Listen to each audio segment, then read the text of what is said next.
Zeiss had several releases at Photokina. They've, from having previously concentrated on DSLR lenses for Canon and Nikon and lenses for Leica's M mount, they've released two additional ranges: the 2-it range for the Sony E mount and Fujifilm X mount, I believe. I think so.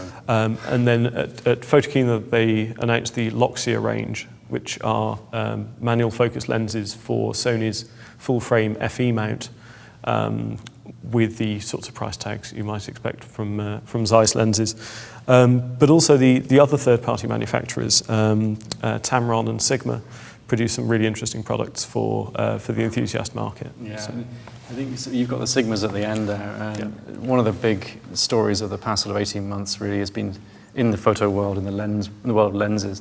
There's been Sigma's Global Vision range, which is very much sort of from the ground up. It's a unified range of products along 3 lines. There's contemporary, sport, and art. Yeah, the art range is what we're most interested in as real photo nerds, because I mean, speaking to Mr. Yamaki, who's the head of Sigma, his instruction to engineers for lenses in the art range was, he said to me literally, just do whatever you need to do to get the absolute best quality. If it's big, don't worry about it. If it ends up being expensive, don't worry about it. Just do whatever you need to do to make it as good as you can get it. And that's pretty refreshing. And I mean, the results of that philosophy have been fantastic. I mean, this is arguably, well, I think in fact demonstrably in some ways, the best 50mm autofocus prime on the market. And that's from Sigma. It's not from Canon, it's not from Nikon, it's from Sigma. and just illustrating how much more seriously manufacturers are taking the sort of high-end crowd. I think a couple of years ago, if Sigma had been introducing a 150 to 600mm lens, they would have thought very hard about who to target it at. Do we aim for the enthusiast user looking for that huge range, or do we go for the sort of semi-pro market? And now the approach is simply both. So, lens hood, bucket style. So yeah, at Photokina, Sigma introduced 2 150 to 600mm lenses, one with incredibly solid semi-pro level build, or probably even pro level build, but also a smaller, lighter lens with slightly simpler optical construction, to make it more accessible. And the fact that they consider the market to be big enough that it can be segmented in 2 ways is, I think, is quite telling. And we talked about feature creep in the last segment, and now I said don't worry about it because you're not paying more for stuff you're not using. But when it comes to build quality and weather sealing, you definitely are paying more for that. So the good news here is that the sport lens, which is more expensive, what you get for your money there is you just get much better build and image, weather sealing, as well as slightly better image quality. But really, it's not that much of a step down in terms of image quality, we're told, to go to the contemporary lens, which is significantly cheaper, smaller, lighter. Yeah, a lot lighter. Yeah, but you can't shoot football in a rainstorm with it. Right. But you don't need to pay for what you don't use. If you need the extra build and weather sealing, pay more and get the contemporary version. So it's a fantastic choice for consumers. Yeah, and both of these are full frame lenses, which is another thing we saw a lot of over the last year or so. Nikon, Canon, and Sony have all introduced comparatively affordable full frame bodies, and at Photokina we saw the lens manufacturers react to that and start to introduce lenses that for that increased market. Tamron, I've not seen it myself. Alison, I know you have. 220, yeah, it's really nice, solid, beautiful looking lens. Stabilized, which is interesting for wide angle zoom. It'll be fun to play with. Tamron deserve a lot of credit here because they have aligner lenses now which sort of mirror the traditional fast zooms, which a lot of DSLR users are used to from film days. So you've got your 16 to 35 or something in that range, you've got your 28 to 70 or something like that, and then 70 to 200, 2.8, 2.8, 2.8, constant aperture in all 3 zooms. And Tamron have made their own versions of these classic focal lengths. And it's, by all accounts, we don't know, we haven't used it yet, but it should be nothing less than pretty stunning, especially for the price. Because we've used the 24-70, we've used the 70-200, and they've been extremely good lenses. And we've been very impressed with the image stabilization on those. It's actually slightly unnerving to hold a camera that you can feel yourself shaking, and yet the view through the viewfinder is, or a view on the mirrorless camera is absolutely rock solid. And when you're aware of your own shake, but you're just simply not seeing it. And Tamron has, yes, they do have a very, very good image stabilization system. And people ask, why do you need that in an ultra-wide zoom? And it's true that you don't need it as much. It's not as obvious a need as it would be at 200 millimeters or something like that. But if you shoot with a 50 millimeter lens and 3 stops of stabilization, if we're being conservative, that takes you down. You can handhold potentially as low as 1/8 of a second or something like that, or lower. It's not going to help you freeze motion, but it's certainly going to help a lot in low light situations, in buildings, interiors, or even just for low light handheld landscapes. It just increases the flexibility of the lens generally. So and that's available, I think, later this year or early next year. That I don't know. Early next year, and we're going to get hold of one as soon as we can. I love hearing you guys talk about stabilization, especially for wide angle. It's not something we've talked a lot about today, but it's great to hear you talk about it. I just learned something about myself, particularly, that after shooting for 30 years, I realized that when I have a blurry photo, it's less about my aperture than it is about that I moved as a photographer. Yeah. And that stabilization are we going to start seeing stabilization across the board in lenses in general? It's already becoming, not standard, but it's already becoming much more common. Yeah, we don't see it in things like the Sigma 50mm and Sigma 35mm.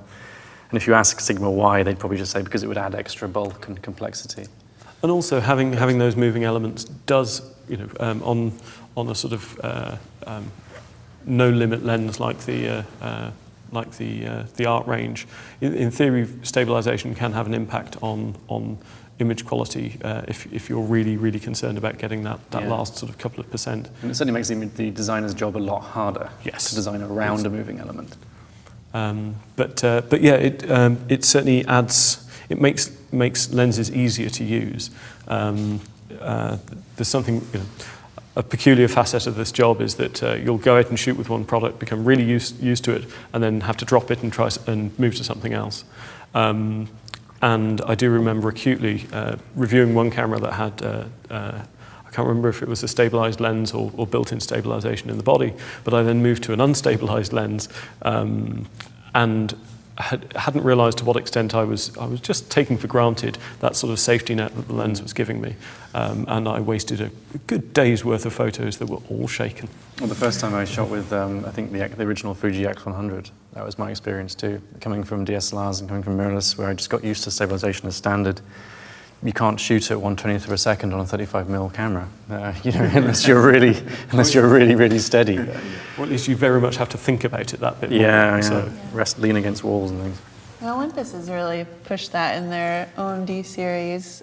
Testing out the EM1, there are shots where I'm sort of thinking, can I hold the camera steady? I'll try it. And then you sometimes come back with something sharp enough just because of a robust image stabilization system. It's amazing what they can do, shooting at 200 millimeters and at 20th of a second and getting a stable result. And you can do that with some of these systems, and it's a versatility that was undreamed of not that long ago.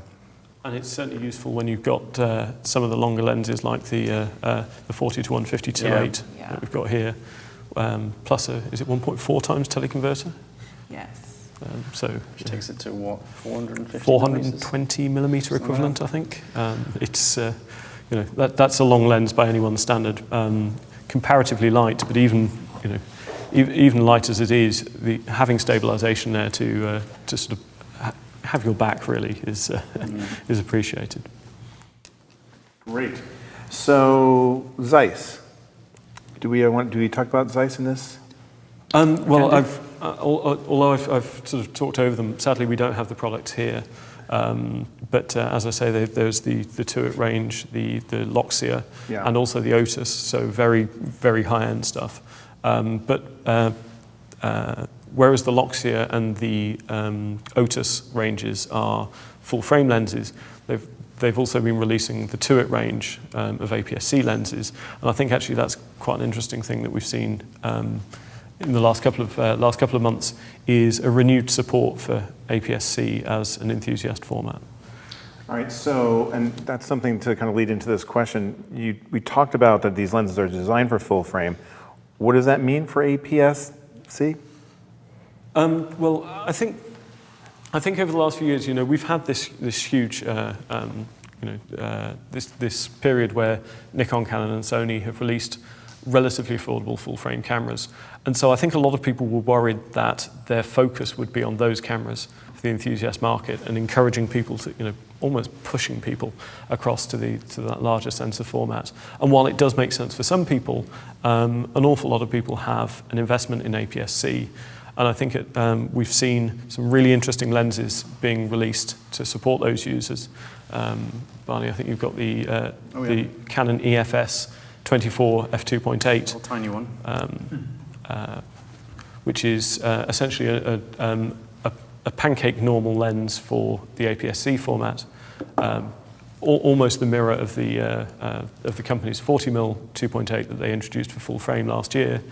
But we've also seen things like the 50-140 f2.8 from Fujifilm.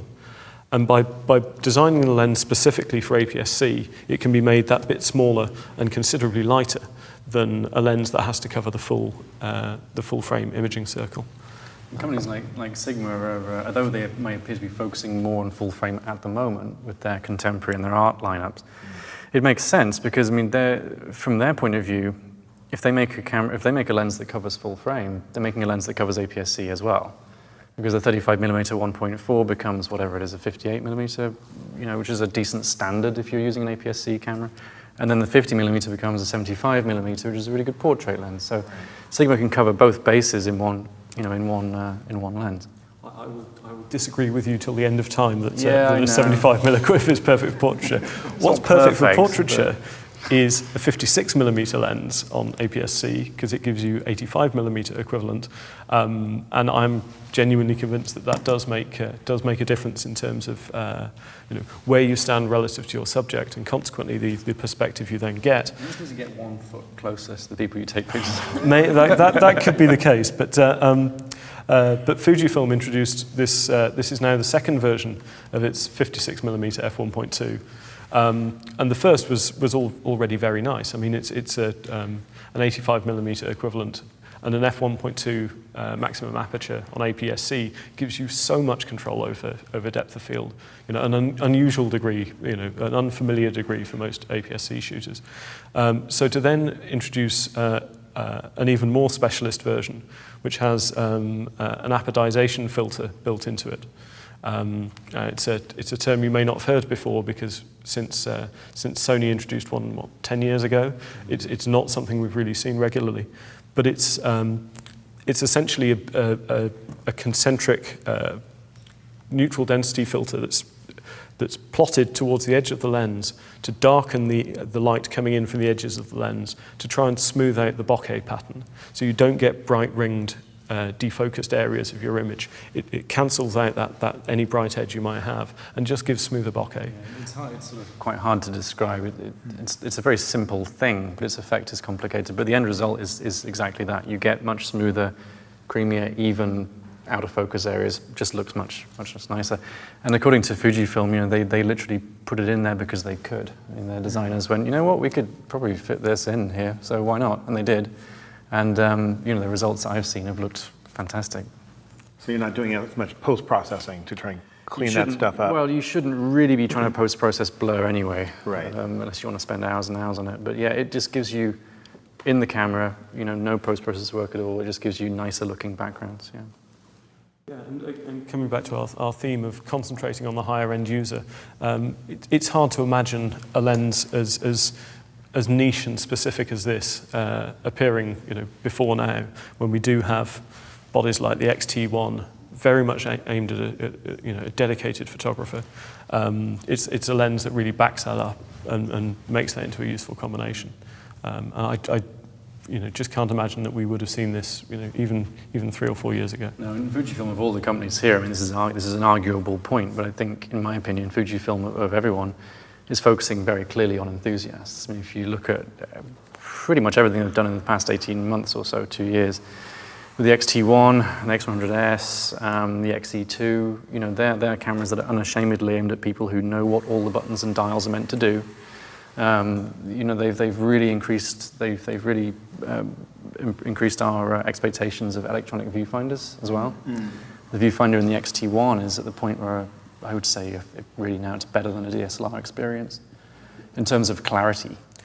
Yeah, I mean, and it's then information overlay and everything else. It's that flexibility. It's as you say, it's the having that information overlaid, being able to preview white balance, being able to preview what the impact of the JPEG is going to have on your final image, so you've got a much clearer idea of the picture you're going to get before you've shot it. The refresh rate's so high too now. There's no lag anymore. It's certainly, you know, we've seen that improve across the board, and it's whether it's this or the Sony Alpha 6000 you were talking about with Kenta. The standard we have come to expect from electronic viewfinders rather is increasing all the time. Is that something we're going to see more of, do you think? Absolutely. I think there are so many manufacturers now building non-DSLR cameras, you know, building mirrorless cameras, that you know, all of them want to get to the stage where they can at least match people's expectations of what a viewfinder should do. And I think, you know, talking about enthusiasts and APS-C, and you know, the next obvious point would be the Samsung NX1, which is easy to forget because it's sadly not here. Thanks, Jay.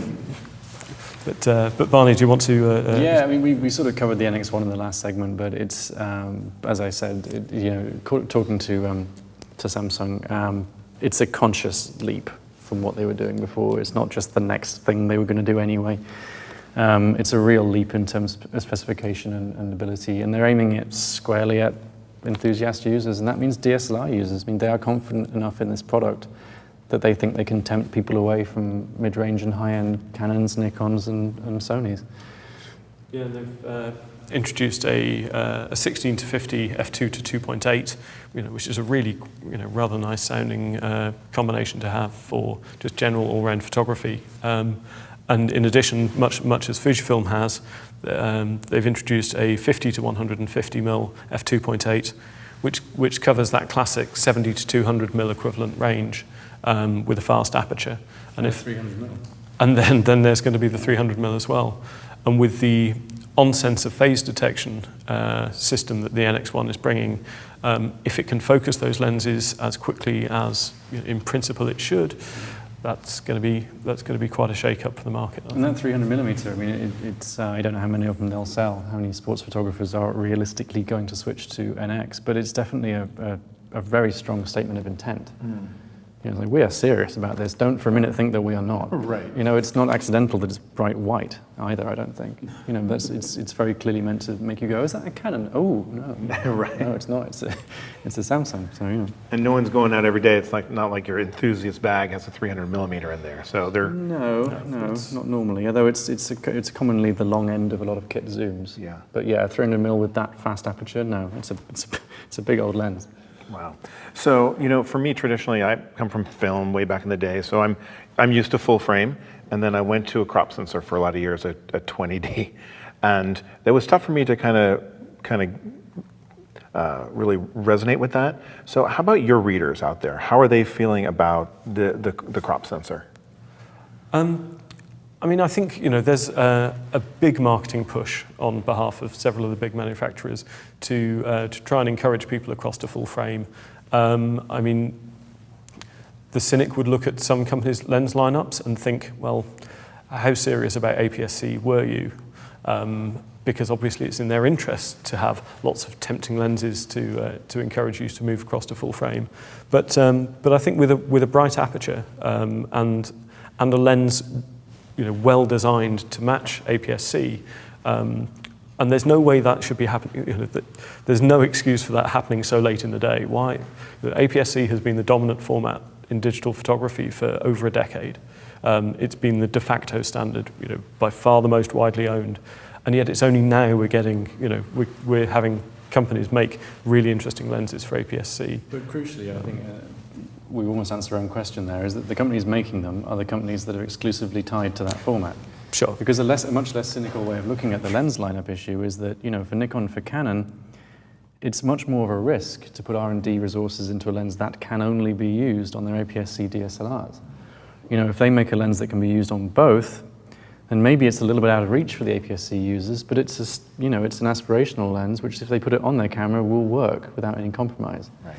Whereas the APS-C lenses, with Canon, they won't even fit on the full-frame DSLRs. With Nikon, they will, but you lose a lot of resolution. So, no one's got infinite research and development resources. It might make more sense for them at the moment to make lenses for full frame that both of their sets of customers can use.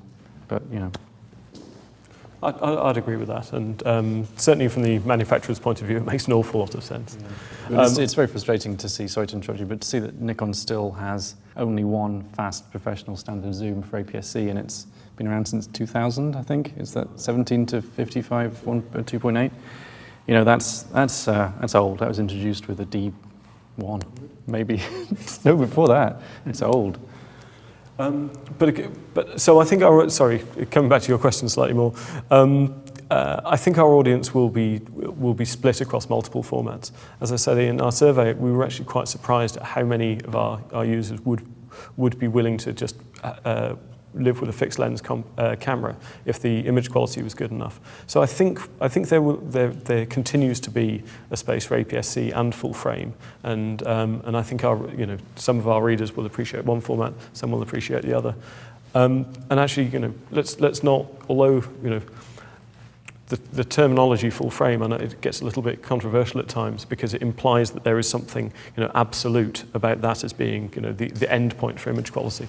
But I think Ricoh would disagree with you on that.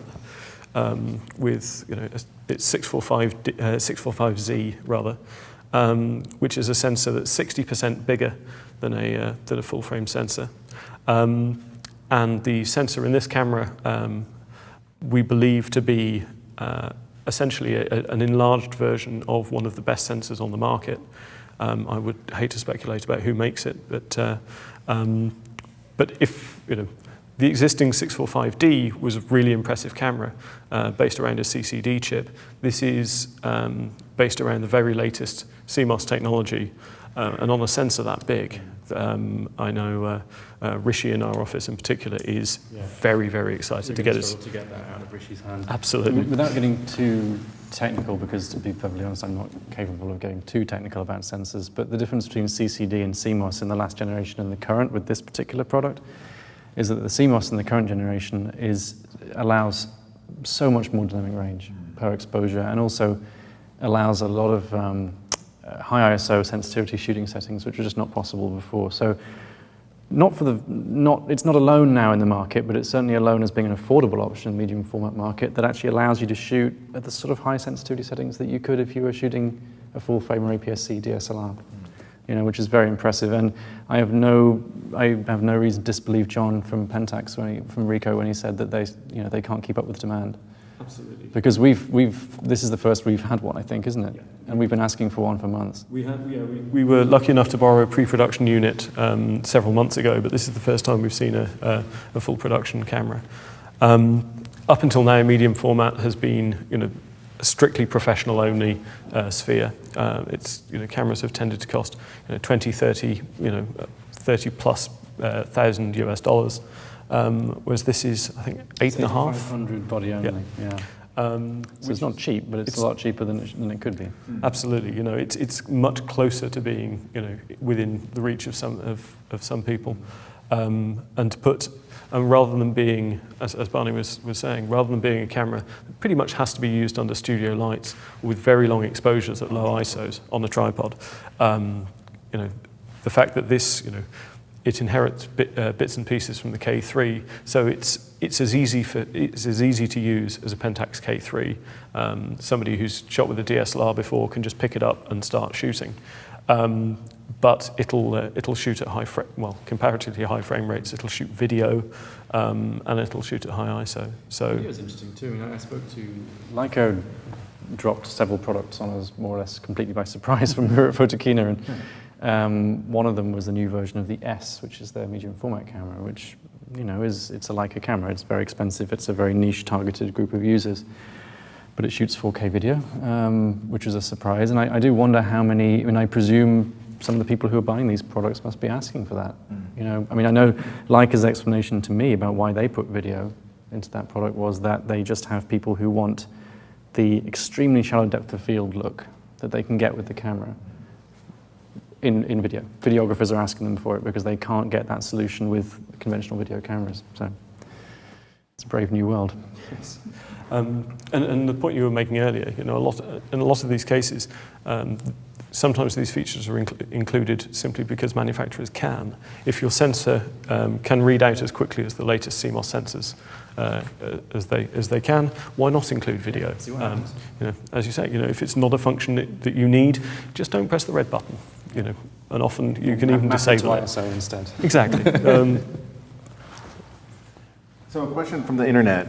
How much more sensitivity can we expect to see on Enthusiast camera sensors? Do you think we'll have a usable ISO 25,000 within the next few years? And I'll add on to that, you were mentioning the extent of the dynamic range on the Pentax, on the Ricoh. Is it in the highlights as well as like being able to read deep shadow? Well, to address that second point first, dynamic range is essentially where you choose to place it.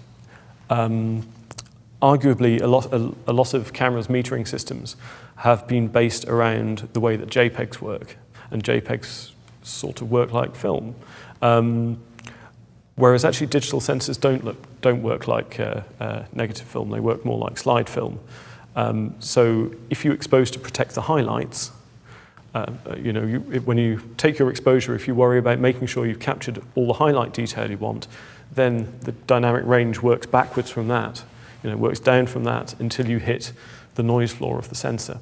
And in the case of a camera like this that has a huge latest generation CMOS sensor, that noise floor is a long way away. Cameras like the B750 and D810, we can shoot with those cameras 2-3 stops underexposed and push up the shadows, and there's almost no penalty at all in noise, and you've got a perfect dynamic range from deep shadows and bright highlights, and it doesn't look unnatural. It doesn't look like HDR. It means you don't need to buy graduated filters anymore, for one thing. Yeah, it's really quite amazing. Yeah, we've actually, again, our colleague Rishi has been out shooting, trying to find a photograph that will make use of all of the dynamic range that the D810 offers at ISO 64. And, well, hasn't managed to find it in Seattle. He thinks he's found one, and it was in Puerto Rico. Yeah, so, yeah. You just have to go there every time. Yeah, he's happy to do that. I asked him about it. But the question about, what's the most, how high will sensitivities go? I mean, what I would say to that is how high do you really need them to go? I mean, I think if you're at the point where we are now, where cameras like the D750, the Canon 6D, the Canon 7D Mark II, I mean, they can achieve accurate focus when the human eye can't determine a subject. Do you really need... Well, I guess at that point you probably do need really usable high ISO sensitivities, but you couldn't accurately compose a picture. Well, not with a mirror, in the way anyway. You'd need to have an electronic viewfinder, wouldn't you, ironically? The best way of making yourself look really stupid is to suggest that we've reached a limit of technology. One day there'll be one computer for every major country in the world. So in terms of technological boundaries, the fact that we've pushed to such high ISOs at such high quality so quickly in the last few years, I think gives a hint of how things are likely to continue. But you are at a certain point going to hit a limit of how many photons have you got to count. If you're shooting at incredibly high ISOs and using very short exposures in low light, you very quickly get to the point where there isn't enough light there to be measured. So although I expect ISO performance to continue to improve, I wouldn't necessarily expect it to suddenly be clear as day, because you may well find that actually the limit is being set by how little light there is in the scene, not how accurately you're capturing it. I forget the calculation that we did. I think maybe it was Rishi and you sat down and figured out what a hand-holdable exposure at ISO 100,000, something like that, would actually be like, and realized if we were small enough to actually fit inside the sensor, you could count the photons coming in. I mean, there'd be so few of them. Yeah, so the limitation may not be purely technological at this point. It may just be that actually, if you're trying to shoot a photograph of a black cat in a coal mine, you should probably have brought some kind of light source with you. Hopefully. I think what I'm looking more forward to, as opposed to sensitivity of the sensor, is looking forward to the focusing in the low light. Yeah, I mean, we've seen greatly, and as I say, the 6D and the 7D Mark II and Nikon's D750 can literally focus in light so low that I can't see what they're doing. Right. Wow. And at that, how much better do you need them to be at that point? That's about it. I think the next big focus, I don't mean to bang on about this, but I think the next big focusing revolution we'll see might be in technologies a little bit like light field, where you capture multiple, a focal range in a single exposure. Maybe that's the next big thing for focus, I don't know. So how are you guys feeling? You want to talk a little bit about long zoom cameras? Yeah, I mean, Barney touched on it earlier that traditionally, in order to get a long zoom in a small camera, you've tended to use a very small sensor, which introduces image quality compromises. But we've been talking about the ability to make lenses smaller quite a lot sort of today. This has meant that the long zoom cameras you can now buy come with ridiculously long zooms, sort of 1200 millimeter equivalent and so forth. Oh, okay. 60 times zooms, 50 times, 63 times. Yeah, 63 times zoom. My first digital camera had a 10 times zoom that went from 35 mil equivalent to 350 mil equivalent. And actually, it was only ever the wide end of things that I was worried about needing more width at. But the nice thing about this is, if you're not being constrained by how long you can make the zoom, then you can afford to make the sensor bigger, because your limitation is no longer that you can't reach far enough, so you can make the sensor bigger in the camera and still fit a sensible zoom range into it. And here we are in products like the G1X Mark II and the RX10, which offer decent zoom ranges, which in the past we would probably even have called super zoom ranges. But without any significant compromises in image quality. Yeah, and for instance, right down on the far end is the Panasonic FC1000, which has, I believe, a 25 to 400 millimeter equivalent zoom, which is probably more than enough for a lot of people. But it manages to fit a 1-inch sensor in there, and that's an f2.84 lens. So it's really quite usably bright, but with a big sensor and with all of the image quality benefits that comes with. And the image quality really is very high. I mean, Absolutely. We've really enjoyed using this camera. And it can shoot 4K video as well, but just from the stills point of view, the image quality is incredible. It would be my first choice for a travel camera, I think, at this point. Yeah. And again, it's another of these cameras that's not small enough to be pocketable, but it's relatively easy to carry with you on for an extended period of time. It's significantly smaller than that zoom range would be in any other form factor. On the other hand, you brought up a good point the other day that when camera manufacturers have been selling ultra zoom cameras on these big zoom ranges, like 60 times, and then suddenly you have something like this with a much shorter range, is a lot more expensive. It's tough to educate people. Well, here's why you would really want to consider this, even though it doesn't have that big number in front of the lens. The sensor is so important. And that's, we touched on it earlier on, the challenge that Sony in particular has is, why does this camera that looks like the one next to it cost twice as much? And they're aware of the issue, but what they've told me is they just have to get it in the hands of customers and educate them and say, look, there you go, that's why. Mm-hmm. And then those customers tell their other enthusiast friends, and they go from there. Just do it by reputation. Yeah, and I was pretty serious earlier. If anyone's got a good way of naming sensor sizes, there's got to be a better system than the current one. 1 inch is all right, because 1 inch means 1 inch. Let's just start over from Everyone 1 understands inch. that. Full frame, to explain, I think hopefully everyone watching this knows what full frame means, but it literally just refers to a frame of 35 millimeter film. It does give a false sense of completeness, like there's nothing more full than full. That's what it means.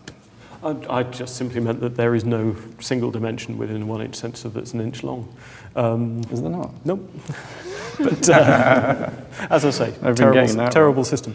But I think having spent so many years selling cameras based on pixel counts or 40 or 63 times zoom range, that manufacturers are now in a position where they have to educate people. Actually, maybe those aren't the most important things.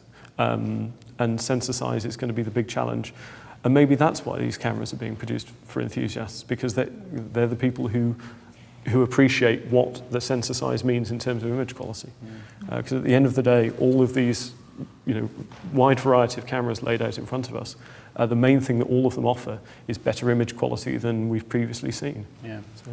So it's all in all, it's all very good news. Yeah. Are we seeing stabilization in most of these ultra zoom lenses? In the fixed lens, it has to be in there really. I mean, otherwise it's unworkable. You can't handhold a 600mm lens. Right. Ironically, you actually have a better chance of handholding a 600mm lens if it's a full frame lens, because the weight of the thing acts as a sort of stabilizer. Yeah. But in a camera as light as this, if you're shooting it, looking at that, I was like, you just breathe. you can't. Exactly. You can't use it. It snakes around too much, and you can't figure out the composition. Yeah, so it has to be in there. And of course that's useful for video as well. Yeah. Some of the video stabilization we've seen is starting to get really impressive. And so if you stand there and you're, again, aware your hand's shaking slightly as you shoot your footage, you look at it later and it's on some cameras it's pretty solid.